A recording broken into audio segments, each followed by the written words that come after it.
क्या तीसरे विश्व युद्ध की आहट सुनाई दे रही है? ईरान और इजराइल के बीच यह सैन्य संघर्ष अब केवल दो देशों की लड़ाई नहीं रह गया है। इसमें अब अमेरिका, पाकिस्तान जैसे देश भी अप्रत्यक्ष रूप से खींचे जा रहे हैं। और सबसे चौंकाने वाला दावा किया है इजरायली प्रधानमंत्री नेतन्याहू ने कि ईरान अमेरिका के राष्ट्रपति डोनाल्ड ट्रंप को मारना चाहता है। आइए आपको विस्तार से बताते हैं इस टकराव की पूरी कहानी। मध्य पूर्व इस वक्त एक और बड़े युद्ध की दहलीज पर खड़ा है। ईरान और इजराइल के बीच तनाव अब खुली जंग में तब्दील हो चुका है। दोनों तरफ से मिसाइलें दागी जा रही हैं, सैकड़ों जाने जा रही हैं। इस संघर्ष की शुरुआत तो पहले से ही चल रही थी, लेकिन हाल ही में हुई कुछ घटनाओं ने इसे और ज्यादा भड़काया है।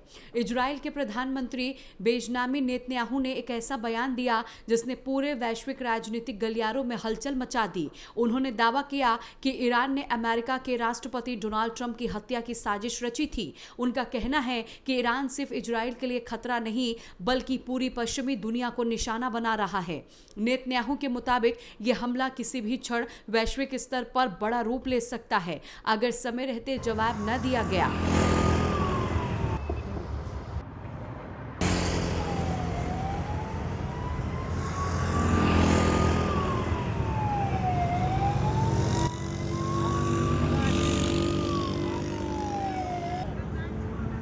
इसी बीच ईरानी जनरल मोहसिन रेजाई का एक और धमाकेदार बयान सामने आया, जिससे पूरी दुनिया की चिंता और बढ़ गई। उन्होंने कहा कि यदि इजराइल ने ईरान पर परमाणु हमला किया तो पाकिस्तान इजराइल पर जवाबी परमाणु हमला करेगा। उन्होंने ये भी दावा किया कि ईरान के पास कई छिपी हुई सामरिक क्षमताएं हैं जो युद्ध की दिशा को पूरी तरह से बदल सकती हैं। हालांकि पाकिस्तान की ओर से इस बयान पर कोई आधिकारिक प्रतिक्रिया नहीं आई है, लेकिन ये दावा अपने आप में गंभीर है और अंतर्राष्ट्रीय समुदाय को सतर्क कर देने वाला है।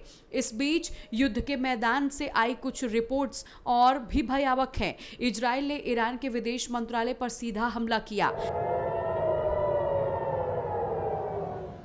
जिसमें अब तक 224 लोगों की मौत हो चुकी है, जबकि ईरान में बैलिस्टिक मिसाइलों से पलटवार भी किया, जिसमें 5 लोगों की मौत और 67 लोग घायल हुए हैं। हमले के बाद इजरायली पीएम नेतन्याहू का गुस्सा साफ झलक रहा है। उन्होंने कड़े शब्दों में कहा कि ईरान को इसकी भारी कीमत चुकानी होगी। हमने अब निर्णय लिया है कि ईरान की हर आक्रामकता का जबरदस्त जवाब दिया जाएगा। यह संघर्ष सिर्फ सीमा तक सीमित नहीं रहा, यह धार्मिक, राजनीतिक और सामाजिक मोर्चे पर भी फैल गया है। मिसाइलों और ड्रोन हमलों के बीच आम जनता की जान भी बुरी तरह से प्रभावित हो रही है। सड़कों पर मलबा, अस्पतालों में चीख, सोशल मीडिया पर तस्वीरें, सब कुछ इस बात का संकेत दे रहे हैं कि हालात अब नियंत्रण से बाहर जा रहे हैं। इसके पीछे राजनीतिक रणनीति भी साफ दिखाई देती है। नेतन्याहू अपने घरेलू राजनीतिक संकटों को ध्यान से हटाने के इस टकराव को उभार सकते हैं। वहीं ईरान भी अपनी घरेलू अस्थिरता को ध्यान भटकाने के लिए इस बाहरी दुश्मन का कार्ड खेल सकता है। अगर पाकिस्तान जैसा देश इसमें प्रत्यक्ष रूप से शामिल होता है तो ये लड़ाई वैश्विक हो सकती है और तब इसकी आग दक्षिण एशिया तक भी पहुंच सकती है।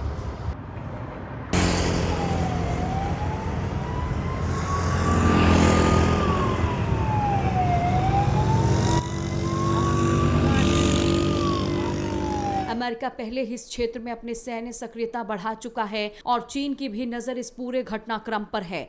ऐसे में सवाल यही उठता है कि क्या ये सिर्फ दो देशों का संघर्ष है या फिर दुनिया एक और वर्ल्ड वॉर की ओर बढ़ रही है? तो क्या ये टकराव यहीं रुकेगा या फिर इतिहास खुद को दोहराएगा और हम तीसरे विश्व युद्ध की ओर बढ़ रहे हैं? आने वाले कुछ दिन बेहद निर्णायक होंगे। हम इस कहानी पर नजर बनाए हुए हैं और आपको हर अपडेट देंगे।